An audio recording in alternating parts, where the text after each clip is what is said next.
Welcome to this week's Closing the Distance. I'm Matt Moore. I'm glad you're with us. On today's show, I get to travel down into Old Mexico. I get to bow hunt for 3 days. I see a lot of huge bucks, get a lot of cool footage. Let's get started. Closing the Distance is brought to you by Matthews Solo Camp. Catch us if you can. Ozonics, scent control that works. Hunter Safety System, dedicated to saving hunters' lives. Executioner Broadheads, born to kill. And by Citadel, revolutionary shoot-down shape. After the short break, we'll join host Matt Moore in Old Mexico for several exciting hunts. Closing the Distance will be right back. It's simple. Learning stand placement drastically increases your odds, but hunters are unintentionally making errors while scouting and hanging stands. We examined these problems and found the solutions to these hunting challenges, and we're pleased to share this information with you. Stand Placement is a new DVD that answers these questions. Available online only at closingthedistance.com. That's closingthedistance.com. Order your copy today and learn the secrets of consistently harvesting trophy bucks. Closing the Distance is made possible by Carbon Express Arrows. Shoot better. Shoot Carbon Express. Christian Bow Hunters of America, exalting Christ as Creator, Savior, and Lord. Nikon, the trusted name in optics. Sword Sights, sharp solutions in aiming. Elusive Wildlife Technologies, taking the elusive out of wildlife. And by the amazing Luminot. Can your arrow nock do this? This was my first trip to go down and bow hunt Old Mexico. For the past couple seasons, several of my staff guys, they had the opportunity to go down and bow hunt Old Mexico down here at Rancho Cuevas. But this was my first trip. It was a kind of a last minute trip. I was gonna have to film myself, just had 3 days, but it was gonna be a fun bow hunt. I was going down with pro staffer Johnny Reisinger, and Johnny's hunted this ranch for several years. And going across the border wasn't any problem. Had the passport, had all our gear, everything was ready. Obviously they're gonna check everything, but wasn't any problem at all. We had about an hour drive down into the ranch, and going down and seeing those border towns, it just really makes you feel blessed to live in America, and to be able to bow hunt in America is awesome, and to see, sometimes we take for granted what we have here, and seeing those border towns and that poverty level. But it was exciting. It was exciting to bow hunt and see new country and see some ground I never hunted before. We arrived there mid-afternoon, and Johnny had a ground blind that was set up, and it was just right down from the camp. And there was an old pond that several years ago had dried up and had grown up, and deer it was just an awesome bedding area. And this ground blind was set up on the corner of a road, and it was kind of a last minute drop off. We're going to set here right before dark. And what made this spot so awesome was that when the guys would come back into the camp, they would always corn this road. And it was right in that bedding area, and there was just so many deer right here at this spot. First afternoon here in Mexico. Johnny Max put out the corn for me. We're hunting this road that makes a bend here, just not, I'll tell you exactly how far it is. It's 628 yards from the camp house. There's does and fawns already out in the road. I'm in a ground blind. It's gonna be fun. There's deer already out here. They're about 70 yards away and closing the distance.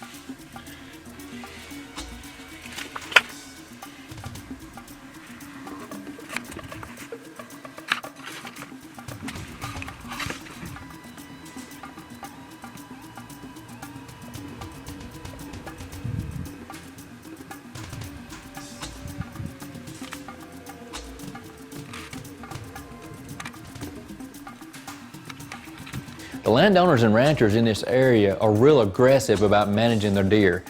And it's real common to see deer that are tagged. They run a lot of helicopter surveys, do a lot of netting, and doing a lot of age work on these deer. So occasionally you'll see deer with different color ear tags, and they can go back and reference some of these numbers to see how old some of these deer are. And this doe that's right in front of me, obviously she had to be over 10 years old. I never did go back and look in the book to see how old she was, but just look at her old body. But she still had a fawn, but just an old deer and that's been around for a while.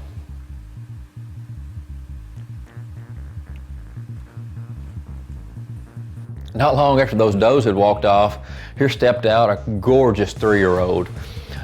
They showed me several pictures of some great looking bucks that were only 3 and 4 years old, and this is one of them. A gorgeous, gorgeous big frame deer.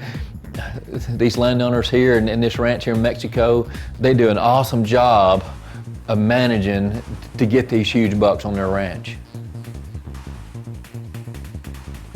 Coming up, the bucks are moving and Matt closes the distance on a giant buck. We'll be right back. The 3 biggest mistakes in shot placement today. Bow hunters are unintentionally making errors while taking aim. We studied these problems and identified the solutions to these challenges. We are pleased to share this information with you. Available to you free of charge. Shot Placement 101 is a DVD that answers these important questions. Just log on to closingthedistance.com to see how to order. That's closingthedistance.com. Closing the Distance is proudly supported by Whitetails Unlimited, working for an American tradition. Real World Wildlife Seed, Dare to Compare. And by Fish and Still Equipment, your East Texas John Deere dealer.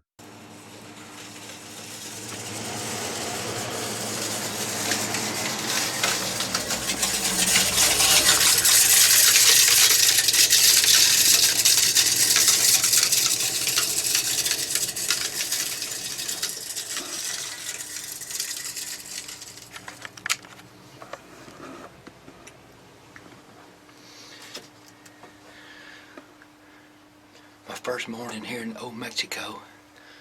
Johnny Max is running the corn truck. Javelinas are everywhere. We got several bucks on the hit list. It's gonna be a fun morning. We had to put out a lot of corn because I'm in a prime spot. Lots of animals here. It's about 30 minutes before daylight. It's gonna be fun.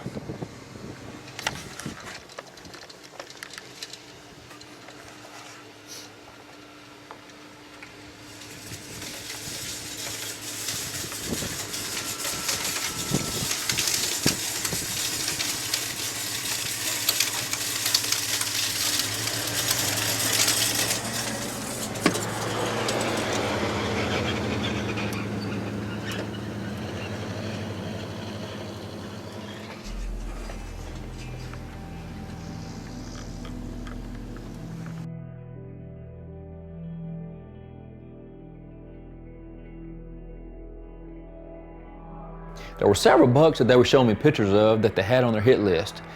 And one of them, when this deer was about 3 years old, he had a real tight rack. They had a real cool kicker coming on the inside of his main beam. And they was hoping this deer might explode and get bigger. But over the course of the next 3 or 4 years, he never did really change that much. His rack stayed the same. He had some real tall brow tines, and he was on the hit list. And he was around this stand that I was gonna be hunting.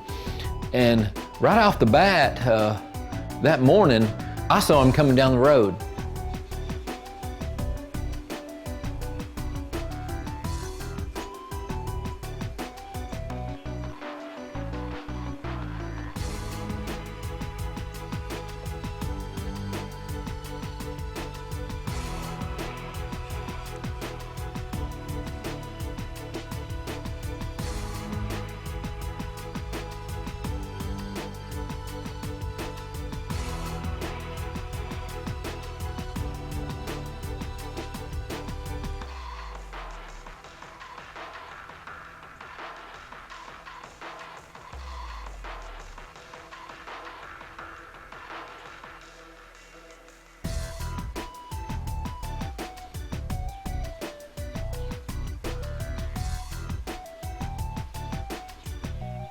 the deer kind of got spooky and kind of walked off, and I didn't know what was going on, and I turned around and looked out one of the other windows, and here was just a herd of javelinas.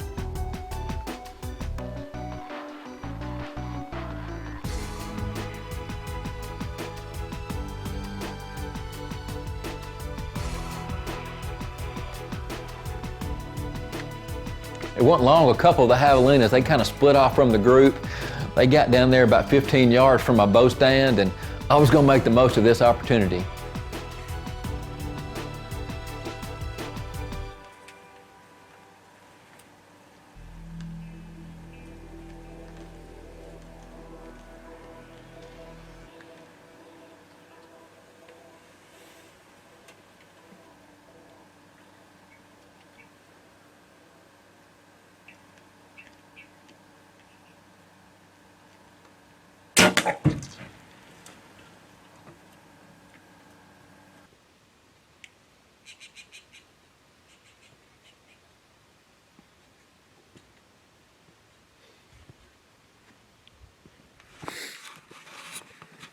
This javelina, he was pretty close when I shot. You see that blood? Knocked over those cactus. I can smell him already. He just don't know how to find him. Let me get in here and see if I can get in there and get him. I drag him out of the brush. That blind's just right there. He didn't go 20 yards, maybe at the most. A lot of fun this morning.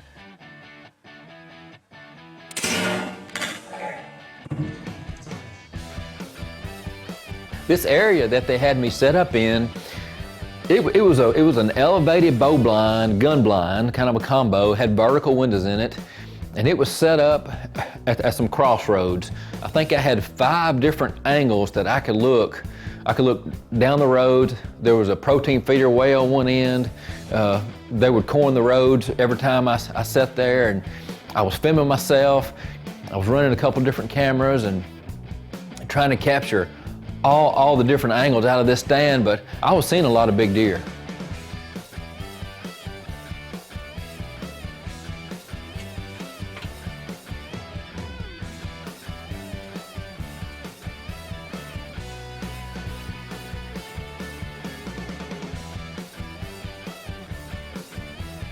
When we return, Matt moves to a ground blind and finally gets it done on a great Old Mexico buck. Closing the Distance will be right back.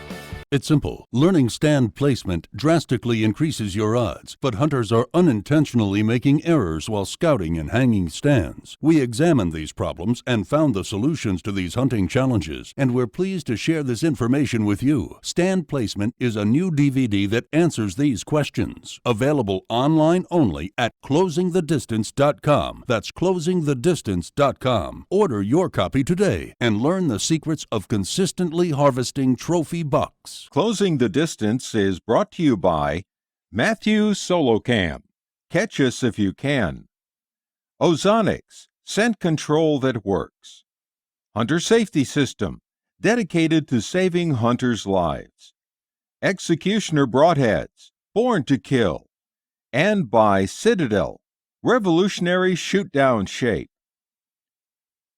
The next morning I was back in the stand, and it wasn't long, I saw that shooter buck again, the buck that was on the hit list. He was down away from me a good ways, and he was down there, and another big buck stepped out with him.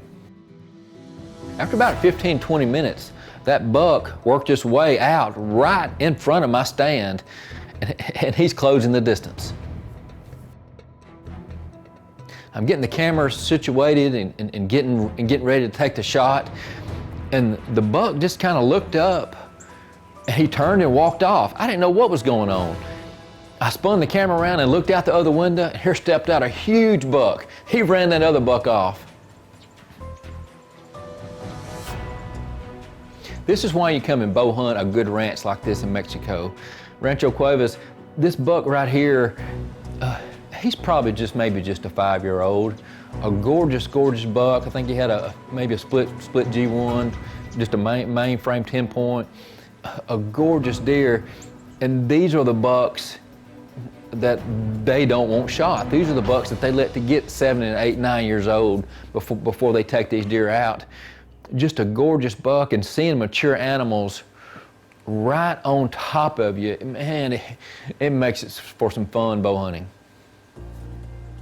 Over the course of the next day and a half, I saw some giant deer. Had some huge deer, high 60s, high 70s, and may had a deer that might have been even in the 180s. Just some gorgeous bucks that I was seeing on this ranch.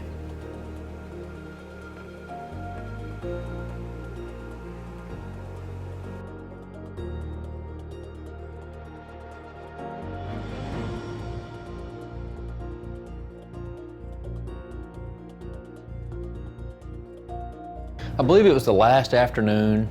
The sun was out, gorgeous day, and I looked up probably 400 or 500 yards, and that big frame 10-point that I had at me earlier, I saw him coming back towards me. I was laying down some pretty nice footage, and I was just wishing this deer were 7 or 8 years old so I could shoot him. Just a gorgeous deer, but having fun looking at this deer. And I knew he was coming right by the blind, and I knew I was going to get some real neat footage of him. And he was out there about 6, 7, 8 yards, and he was directly downwind. That close, walked right by the blind, and I had my ozonics out, pointing right out that downwind window, and had my wind floater. I was going to try to get that wind floater out. I was going to see if I could hit him with a wind floater.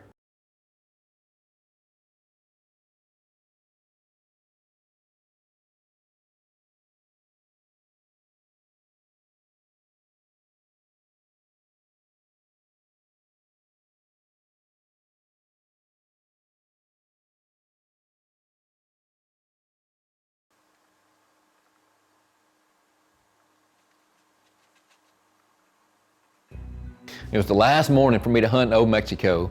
I had a fun hunt so far, and I went back to hunt that same stand. And I was trying to get a shot at that tall brow tine deer. I saw him every morning I've hunted there so far, and he stepped back out.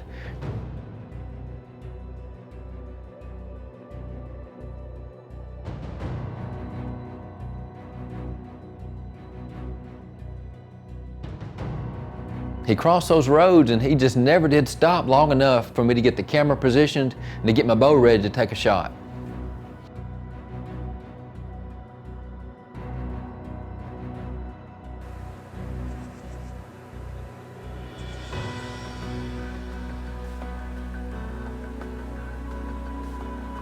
We were going to leave around noon that morning, and Johnny and I had a plan that after I hunted that setup, that we were going to meet back up at camp, and he was going to drive me back down at that ground blind that I'd hunted on my first afternoon. Every time the guys come in and out of camp, they always put out corn right there around that ground blind, and it's always around mid-morning. And those deer get so used to that traffic, and they get so used to the corn truck going by at that time, and it being the rut, we knew the bucks were going to be in there. So our plan was, Johnny was going to take me back down there, put me in the blind, turn around and get out of there and throw corn and let me have about a 15-20 minute hunt before we had to pack up and leave. And I was in such a hurry to get all my gear out because I knew the deer were going to come running once that truck left. And to be honest, I was messing around at the top of the ground blind trying to get my bow holder situated, and I looked up and a shooter buck was already in the corn. He was out there at about 22 yards. I had plenty time to range him. I wasn't nervous, and because I knew that we were about to leave, I was going to make sure that this deer had his front leg forward. I was going to make sure he was standing perfectly broadside. I did not want to make a bad shot on this buck. Johnny told me later that the guys were up there at camp with their spotting scopes and binoculars watching me down the road, and they were wondering what was taking me so long to take the shot. I was being super patient with this deer. I was going through my mental checklist, making sure where I wanted to aim. I was going to put that sight pin down there low, right on that deer's heart. I wanted to make a good shot.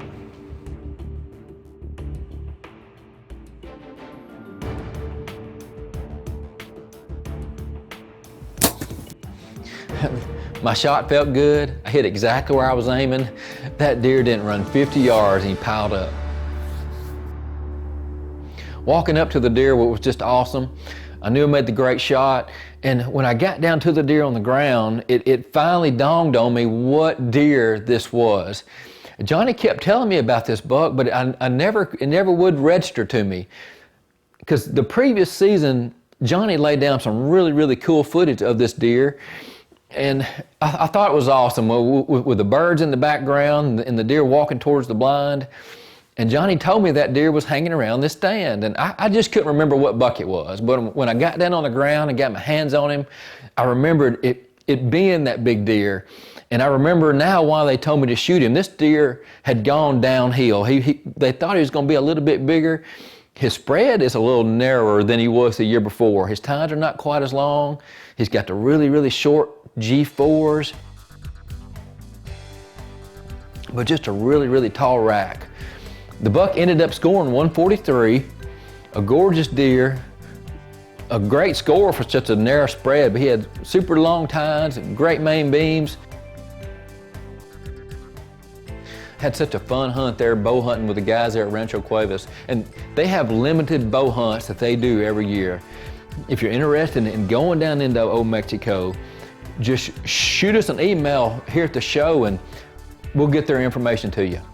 On today's episode, Matt's doing something that he's never done before, traveling and hunting in Old Mexico. And when he gets down there, he finds out that it's a whitetail heaven. You know, we've heard it said before that if you want something you've never had, you got to do something that you've never done. And I don't think that really applies anywhere any more significant than maybe in our relationship with God, because maybe you're the kind of person that's never really went to church or never really gave God a chance in your life, and you found out that life's just gotten stagnant and stale and it's not turned out any way that you wanted it to turn out. Well, maybe it's time to do something that you've never done. Maybe it's time to give God a chance in your life. And I'm not talking about religion, and I'm not talking about going down this list of rules and do's and don'ts. I'm talking about just getting honest before God. Find a great local church in your area and go give God a chance to do His work in your life. If you'd like to know more about a personal relationship with God through His Son, Jesus Christ, just go to closingthedistance.com and click on the Moment of Truth tab.